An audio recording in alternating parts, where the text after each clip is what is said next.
La chronique d'Aïcha Yatabari.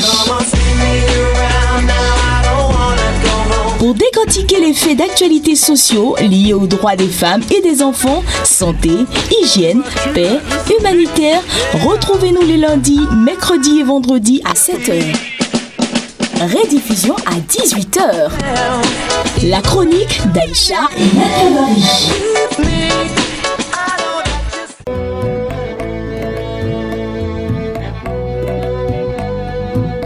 Chers amis auditeurs, bonjour, je suis heureuse de vous retrouver, même si je prends la parole dans des circonstances qui ne sont pas très heureuses aujourd'hui encore, j'en suis désolée, mais actualité oblige.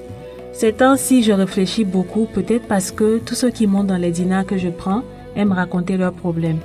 C'est vrai que quand les problèmes semblent insurmontables, on cherche une oreille attentive partout pour soulager son cœur. Vous me direz que ce n'est pas toujours la bonne méthode. Moi, en tout cas, j'écoute tous ceux qui veulent me raconter leurs problèmes, même si c'est dans un dîner. Ce matin encore, j'ai été interpellée par la situation d'un jeune homme de 30 ans. La dernière fois, c'est de cette dame malade du sida et qui n'arrivait pas à suivre correctement son traitement parce qu'elle n'arrivait pas à avoir ne serait-ce qu'un repas quotidien que je vous parlais. Je vous demandais de faire parler votre cœur à votre tour en apportant un soutien en vivres pour les femmes qui sont des cas sociaux dans les centres de prise en charge des personnes vivant avec le VIH, dont le CIRBA près de la banque de sang à Treichville. Pour revenir au jeune homme de ce matin, à vrai dire, j'ai écouté indiscrètement d'abord sa conversation téléphonique. Il parlait à un de ses oncles apparemment de qui il souhaitait une aide pour obtenir du travail.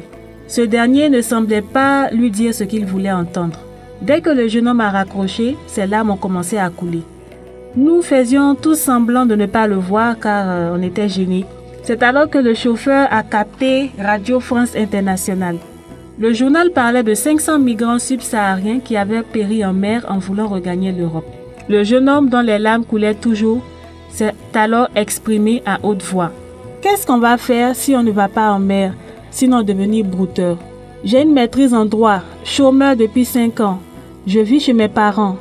Tous les matins, mon père me donne 1000 francs et je me rends à Abidjan. Je parcours des kilomètres à pied pour déposer mes CV. Ne serait-ce que pour obtenir un stage avec une petite indemnité pour mon transport. Mais rien. Il faut avoir des relations. À quoi ça sert d'étudier si tes parents n'ont pas de relations? J'appelle mon oncle qui a une société. Il me fait espérer depuis 1 an, en vain. Moi, en tout cas, ma décision est prise. Il faut que je parte me chercher en Europe, même si c'est pour mourir en mer. Un autre jeune assis à la place devant lui a retorqué ceci. « Toi, au moins, ton père te donne 1000 francs par jour. » Moi, je suis diplômée depuis 3 ans. J'ai fait une maîtrise en économie. J'ai obtenu la mention bien. Maintenant, je suis gérant de cybercafé. J'ai failli ajouter, pour réconforter le jeune homme, qu'il pouvait chercher aussi une activité en attendant, même si elle ne correspondait pas à ses exigences professionnelles. Des phrases dans le genre, dans la vie, il faut s'adapter à toutes les situations, ou bien il n'y a pas de sot métier, et d'autres proverbes destinés à apaiser les frustrations des gens. Mais je me suis retenue. Qu'est-ce qu'il avait à faire de mes leçons de morale? Tout le monde a le droit de vouloir réaliser ses rêves, et personne n'étudie pour être gérant de cybercafé ou de cabine téléphonique, avec tout le respect que j'ai pour les gérants de cybercafé et de cabine téléphonique. Si on veut que les jeunes ne partent pas ou ne deviennent pas des cybercriminels, les encourager dans l'entrepreneuriat ne serait-il pas une issue? Chers auditeurs, je ne vous embête pas plus longtemps avec mon gros français. C'est juste que quand je suis fâchée, il prend le dessus malgré moi. À la prochaine pour un sujet plus gai, j'espère. En attendant, rendez-vous sur ma page Facebook, Aïcha Yatabari, écrivain, pour poursuivre le débat. À bientôt.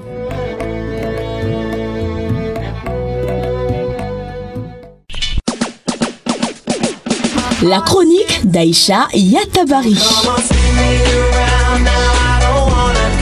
Pour décortiquer les faits d'actualité sociaux liés aux droits des femmes et des enfants, santé, hygiène, paix, humanitaire, retrouvez-nous les lundis, mercredis et vendredis à 7h.